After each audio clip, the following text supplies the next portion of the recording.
ടൗൺഷിപ്പിലെ വീടുകളുടെ നിർമ്മാണം ഡിസംബർ അവസാനത്തോടെ പൂർത്തിയാക്കുമെന്ന് കളക്ടർ മേഘശ്രീ. സ്ഥലമേറ്റെടുപ്പിലെ നിയമക്കുറിപ്പ് ഉൾപ്പെടെയുള്ള സ്വാഭാവിക വൈകല്യമാണ് ഉണ്ടായതെന്നും കളക്ടർ മീഡിയ വൺ ലൈവ് എത്തോണിൽ പറഞ്ഞു. സർവ്വതും നഷ്ടപ്പെട്ടവരുടെ ആശങ്കകളും ആകുലതകളും പങ്കുവയ്ക്കുന്നതായിരുന്നു ഉയിർപ്പ് എവിടെ എന്ന പേരിലെ ലൈവ് എത്തോൺ.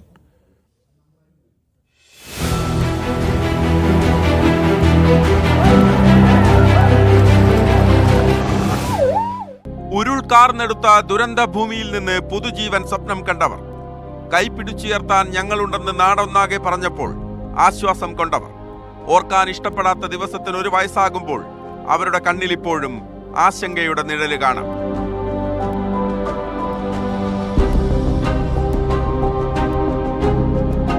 മുണ്ടക്കൈ പുനരധിവാസത്തിന്റെ തൽസ്ഥിതി വിലയിരുത്തിയ 3 മണിക്കൂർ ലൈവത്തോണിൽ രാഷ്ട്രീയ നേതാക്കളും മുണ്ടക്കൈയിലെ സാധാരണക്കാരും സാമൂഹ്യ പ്രവർത്തകരുമെല്ലാം അണിനിരന്നു.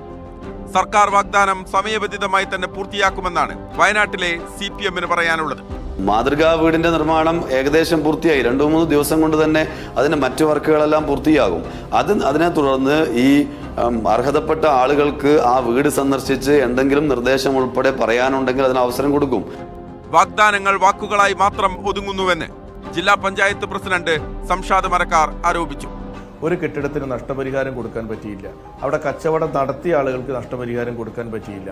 ആ കച്ചവട സ്ഥാപനത്തിലെ ജോലിക്കാരായി നിന്ന ആളുകൾക്ക് നമുക്ക് നഷ്ടപരിഹാരം കൊടുക്കാൻ പറ്റിയില്ല. കൊടുക്കണ്ടേ? ഇത് രാഷ്ട്രീയമല്ലല്ലോ, നമ്മുടെ ആവശ്യമല്ലേ. സർക്കാർ ഇതര സന്നദ്ധ സംഘടനകളുടെ പുനരധിവാസ പദ്ധതികളും ചർച്ചയായി.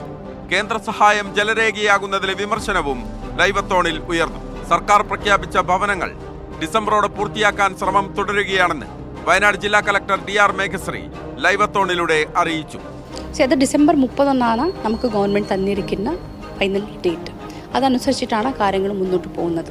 ഗവൺമെൻറ് പ്രഖ്യാപിച്ചിട്ടുള്ള ആനുകൂല്യങ്ങൾ സമയബന്ധിതമായിട്ട് കിട്ടുന്നുണ്ടോ എന്നാണ് നമുക്ക് മനസ്സിലായതും. അതിലെ വാടക ഉണ്ട്, വാടക സമയബന്ധിതമായിട്ട് കിട്ടുന്നുണ്ട്. 6000 rupees-ആണ് ഗവൺമെൻറ് പ്രഖ്യാപിച്ചതും.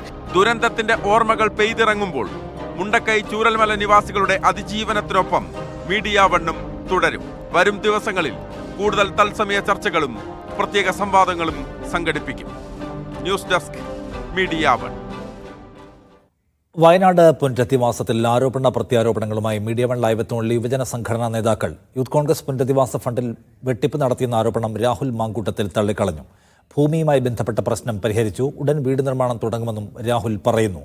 മുസ്ലിം ലീഗിന്റെ പുനരധിവാസ പദ്ധതി വൈകിപ്പിക്കാൻ സർക്കാർ നടത്തുന്നത് കരുതിക്കൂട്ടിയുള്ള ശ്രമമാണെന്ന് PK ഫിറോസ് ആരോപിച്ചു. ഫിറോസിൻ്റേത് ഭൂമി വാങ്ങിയതിലെ അഴിമതി മറച്ചുപിടിക്കാനുള്ള നാടകമാണെന്ന് ജെക്സി തോമസ് തിരിച്ചടിച്ചു. പുനരധിവാസത്തിനായി പിരിച്ച പണം എവിടെയെന്ന് ചോദിച്ചപ്പോൾ ആപ്പ് ഡിലീറ്റ് ചെയ്ത് ഓടിയ യൂത്ത് കോൺഗ്രസ് നിലപാടല്ല DYFIക്കെന്നും ജെയ്ക്ക് വ്യക്തമാക്കി. പിന്നെ ഞങ്ങളുടെ ഫണ്ട് കളക്ഷനുമായിട്ട് ബന്ധപ്പെട്ടിട്ട് ഞങ്ങൾക്ക് അത്തരത്തിലുള്ള കൺഫ്യൂഷൻസ് ഒന്നുമില്ല. ഇനി ഞങ്ങളുടെ ഫണ്ട് കളക്ഷനുമായിട്ട് ബന്ധപ്പെട്ട് ഞങ്ങൾ ഓരോ അസംബ്ലി കമ്മിറ്റികൾക്ക് നിശ്ചയിച്ച് നൽകിയിട്ടുള്ള ടാർഗറ്റ് ഉണ്ട്. ആ ടാർഗറ്റിൻ്റെ ആദ്യ ഗഡു സമാഹരിച്ച് തരാനായിട്ട് പറഞ്ഞിട്ടുള്ളത്.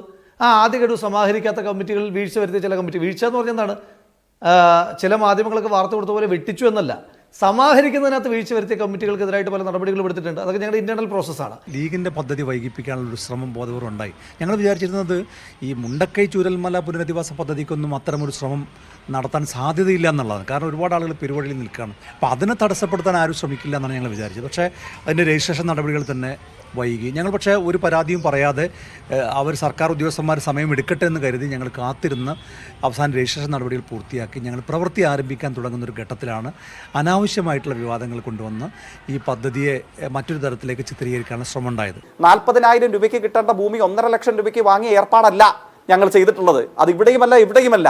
ആ പച്ച അഴിമതി നാട്ടുകാരുടെ മുമ്പാകെ കയ്യോടുകൂടെ പിടിക്കപ്പെട്ടപ്പോൾ ഒരു കാരണവശാലും ഇന്നയോളമുള്ള കേരളത്തിൻ്റെ ചരിത്രത്തിൽ തോട്ടഭൂമി മറ്റൊരാവശ്യത്തിനായി ഉപയോഗിക്കാൻ നിയമ തടസ്സം, ഇതിനെക്കുറിച്ച് അടിസ്ഥാന വിദ്യാഭ്യാസമുള്ള ഏത് മനുഷ്യനും അറിയാമെന്നത് ഉൾപ്പെടെയുള്ള കാര്യങ്ങൾ നിൽക്കുമ്പോൾ ഇത്തരം കോപ്രായങ്ങൾ ചെയ്തു കൂട്ടിയിട്ട് അത് CPIM ആണ്, അത് ഇടതുപക്ഷമാണ്, ഞങ്ങളെ അനങ്ങാൻ വിടുന്നില്ല, ഞങ്ങളുടെ ഭൂമി നിർമ്മിക്കാൻ സമ്മതിക്കുന്നില്ല, CPIM ഞങ്ങളെ ഇങ്ങനെ വേട്ടയാടി പിടിക്കുകയാണെന്ന് പറഞ്ഞാൽ അന്തസ്സുള്ളവർക്ക് അല്പം നാണം തോന്നും.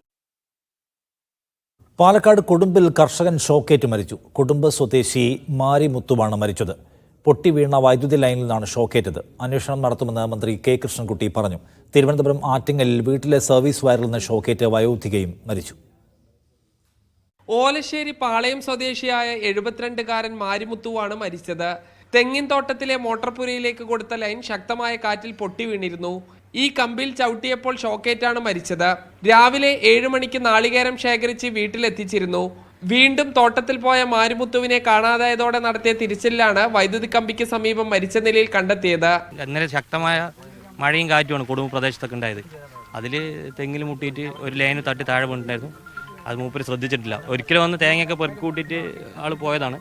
പിന്നെ രണ്ടാമത് ചാക്ക് എടുത്തിട്ട് പോകുമ്പോഴാണ് സംഭവിച്ചത്. കുറ്റപ്പണികളൊക്കെ ചെയ്തിട്ടുണ്ട്. കാരണം എല്ലാം വലിച്ചു കെട്ടിയതാണ് ഇത്. കാരണം അവിടെ വരഞ്ഞത് കാരണം കമ്പി ദ്രവിച്ചിട്ടുണ്ടായിരുന്നു.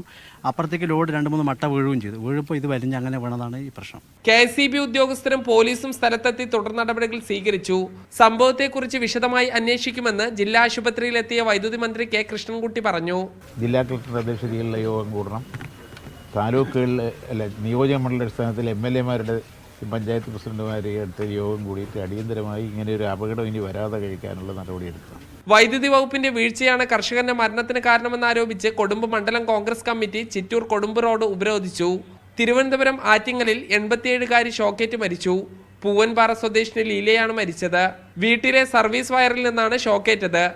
തിരുവനന്തപുരം ബ്യൂറോയ്ക്കൊപ്പം മീഡിയ 1 പാലക്കാട്.